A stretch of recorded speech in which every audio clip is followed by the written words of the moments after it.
Well, we're going to keep singing together and worshiping together, but I'd love to tell you a quick story. A couple years ago, I was sitting in a coffee shop, and I was reading this book. This is Orthodoxy by G.K. Chesterton, and it's just this unbelievable book. But at the time, I was in one of those really, dark, negative places. I was just kind of consumed with kind of all that was wrong in the world and wrong in my life and all that kind of stuff. And those of you who know me well know that I can go to cynicism really fast. It's not something I'm proud of, but just as true. You know, I can be that guy who just finds what's wrong in things or just throws stones at things. And this was one of those times. So I'm sitting here at the coffee shop, feeling sorry for myself, and I'm reading this book, and I get to this chapter about childlike faith and childlike wonder. And I'm like, you've got to be kidding me. You know, next chapter is going to be about unicorns or something. I was just like, I do not want to read about this right now. But it was the only book I had, so I just kept reading, and sure enough, I felt like things start opening up in me and start softening and shifting, and it was weird and beautiful and all this kind of stuff. And it got to this paragraph where it all came together, and I'd love to read this for you.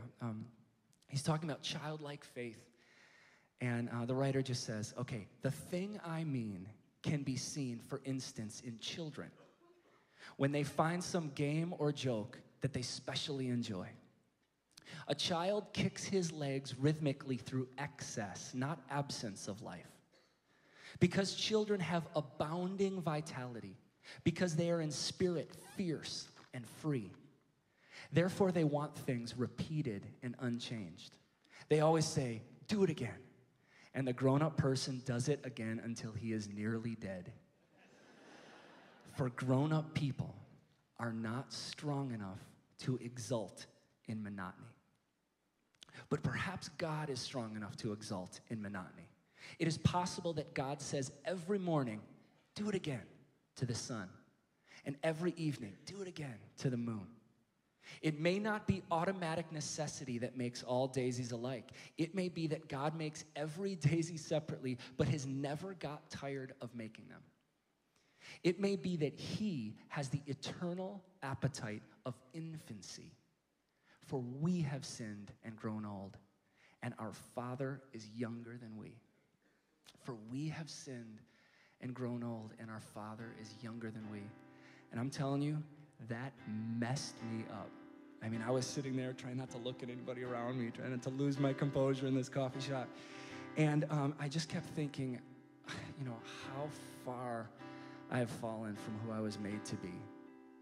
And so I went out to my car, and I had my guitar in the car. And so in the parking lot, I kind of crunched up in the back seat and just started playing and praying and singing and begging God to help me to see his world and reality the way that it actually is.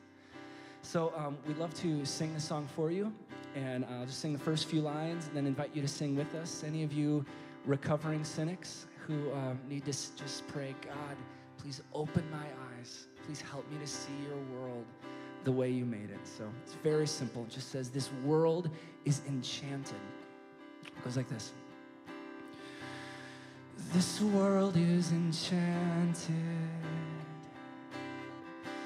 Lean closer to see it. This world is enchanted. Dare to breathe